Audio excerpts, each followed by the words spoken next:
മിസൈലുകൾ തുടർച്ചയായി പതിക്കുന്നതിനിടയിലും ഇറാൻ ജനത തെരുവിലാണ്. ആയത്തുള്ള അലി ഖമനയുടെ പിൻഗാമി മകൻ മുജ്തബ ഖമനയ്ക്ക് അനുകൂലമായി ജനങ്ങളുടെ കൂറ്റൻ റാലിയാണ് കഴിഞ്ഞ ദിവസം നടന്നത്. ഇസ്ലാമിക് റവല്യൂഷണറി ഗാർഡ് കോർപ്സും ഇറാന്റെ പിന്തുണയുള്ള ലെബനനിലെ സായുധ സംഘമായ ഹെസ്ബുള്ളയും മുജ്തബയുടെ നേതൃത്വം അംഗീകരിച്ചു കഴിഞ്ഞു. എങ്ങും പുതിയ നേതാവ് എത്തുന്നതിന്റെ ആവേശവും കാണാം. അതേസമയം യുദ്ധം അടപടലം ബാധിച്ച ഇറാനെ നയിക്കാൻ മുജ്തബ ഖമനയി എത്തുന്നത് പ്രതിസന്ധിയുടെ നടുക്കടലിലേക്ക് കൂടിയാണ്. കാരണം യുദ്ധത്തിന് പുറമെ മിതവാദികളും തീവ്ര നിലപാടുകാരും തമ്മിലുള്ള കടുത്ത ഭിന്നതകൾ ഇറാൻ ഭരണകൂടത്തെ പ്രതിസന്ധിയിലാക്കുന്നുണ്ട്.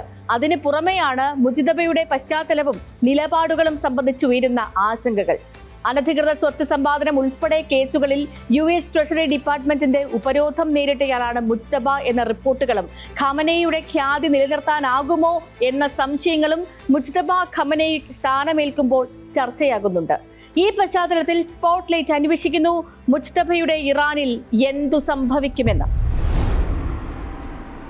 പിതാവിനെയും മാതാവിനെയും ഭാര്യയെയും US ഇസ്രയേൽ ആക്രമണത്തിൽ നഷ്ടപ്പെട്ട് ദിവസങ്ങൾക്കകമാണ് മുജ്തബ ഖമനയി പരമോന്നത നേതൃസ്ഥാനത്തേക്ക് എത്തുന്നത്. ആയത്തുള്ള അലി ഖമനയുടെ 6 മക്കളിൽ രണ്ടാമൻ. ഇസ്ലാമിക വിപ്ലവ കാലത്ത് ഷായുടെ രഹസ്യ പോലീസായ സവാഖ് സംഘം വീട്ടിലെത്തി പിതാവിനെ ക്രൂരമായി മർദ്ദിക്കുന്നതിന് ദൃക്സാക്ഷിയായ മകൻ. 1999 ഇറാന്റെ പ്രമുഖ മതപണ്ഡിതന്മാരെ രൂപപ്പെടുത്തിയെടുക്കുന്ന ഖൂമിലെ ഷിയ സെമിനാരിയിൽ മതപഠനം. അതിനുശേഷമാണ് ഇറാന്റെ ഏറ്റവും സുപ്രധാനമായ അധികാര കേന്ദ്രമായ ഖമനയുടെ ഓഫീസിന്റെ ചുമതലയിലേക്ക് എത്തുന്നത്. 2000 മുജ്തബ പരോക്ഷമായി രാഷ്ട്രീയത്തിൽ ഇടപെടാൻ തുടങ്ങിയിരുന്നു. 2005 നടന്ന പ്രസിഡന്റ് തിരഞ്ഞെടുപ്പിൽ മഹമ്മൂദ് അഹമ്മദി നെജാദിന് അനുകൂലമായ ഒരു സാഹചര്യം സൃഷ്ടിക്കാൻ മുജ്തബ ഇടപെട്ടിരുന്നു. 2009 നടന്ന ഗ്രീൻ മൂവ്മെന്റ് ജനകീയ പ്രക്ഷോഭത്തെയും 2022 മഹ്സ അമിനിയുടെ മരണത്തെ തുടർന്ന് നടന്ന ഹിജാബ് പ്രക്ഷോഭത്തെയും അടിച്ചമർത്തുന്നതിലും മുജ്തബ പങ്കുവഹിച്ചു. കഴിഞ്ഞ ദിവസം ഇറാനിയൻ സ്റ്റേറ്റ് ടെലിവിഷൻ പുറത്തുവിട്ട റിപ്പോർട്ടുകളിൽ മുജ്തബ ഖമനയ്ക്ക് യുദ്ധത്തിൽ പരിക്കേറ്റതായി പരാമർശങ്ങളും വന്നിരുന്നു. US-നെയും ഇസ്രയേലിനെയും നേരിടുന്ന കാര്യത്തിൽ ഇറാൻ നേതൃത്വം ഒറ്റക്കെട്ടാണെന്ന് തോന്നിപ്പിക്കുമ്പോഴും യുദ്ധത്തിന്റെ ദിശയെക്കുറിച്ച് ഭരണകൂടത്തിനുള്ളിൽ ഭിന്നത വർദ്ധിച്ചു വരികയാണെന്നാണ് സൂചന. പശ്ചിമേഷ്യയിലേക്ക് യുദ്ധം വ്യാപിപ്പിക്കുന്നതിനെ മിതവാദികൾ എതിർക്കുന്നു. യുദ്ധത്തെ ഇറാൻ അതിജീവിക്കാനായാൽ പോലും ഇതേ കാരണം കൊണ്ട് മേഖലയിൽ കൂടുതൽ ഒറ്റപ്പെടേണ്ടി വരുമെന്നാണ് ഇവർ കരുതുന്നത്.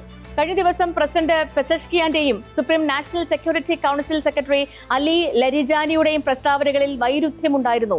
അയൽ രാജ്യങ്ങളെ ആക്രമിക്കില്ലെന്നായിരുന്നു പെസഷ്കിയാന്റെ പ്രസ്താവന. എന്നാൽ റവല്യൂഷണറി ഗാർഡിന്റെയും പൗരോഹിത്യ നേതൃത്വത്തിന്റെയും തീവ്ര നിലപാടുകാരിൽ നിന്ന് കടുത്ത എതിർപ്പ് നേരിട്ടതോടെ മണിക്കൂറുകൾക്കുള്ളിൽ തന്നെ അദ്ദേഹം ആ പ്രസ്താവന തിരുത്തി.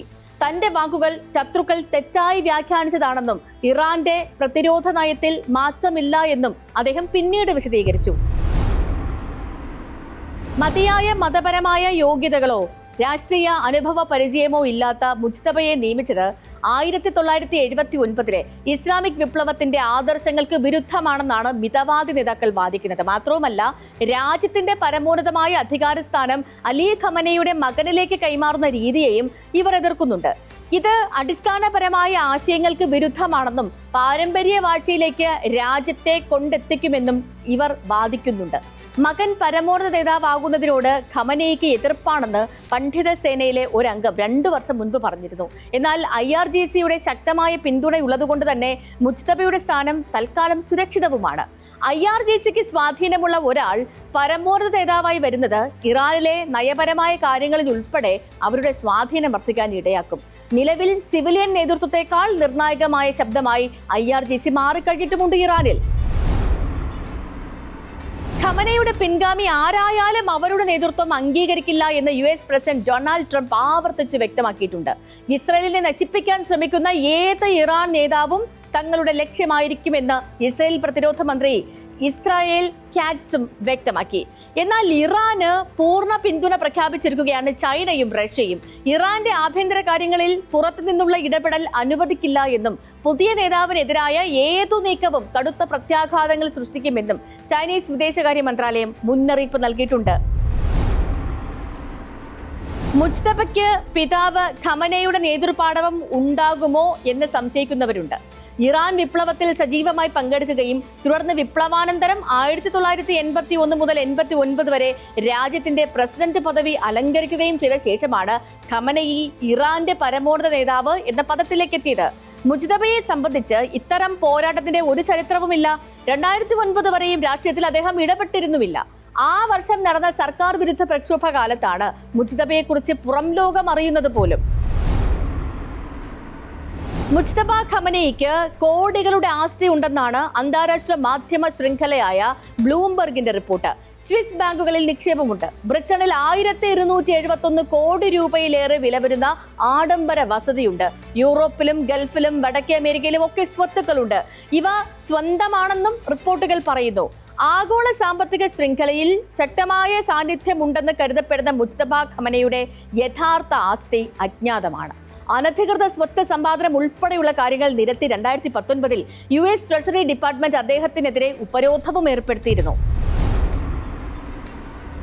വിപ്ലവാനന്തര ഇറാനെ പശ്ചിമേഷ്യയിലെ കരുത്തുറ്റ സൈനിക രാഷ്ട്രീയ ശക്തിയാക്കി വളർത്തിയ ആയത്തുള്ള അലി ഖമനയുടെ മകൻ വരുന്നത് അമേരിക്കയും ഇസ്രയേലും ആഗ്രഹിക്കുന്ന കാര്യമല്ല.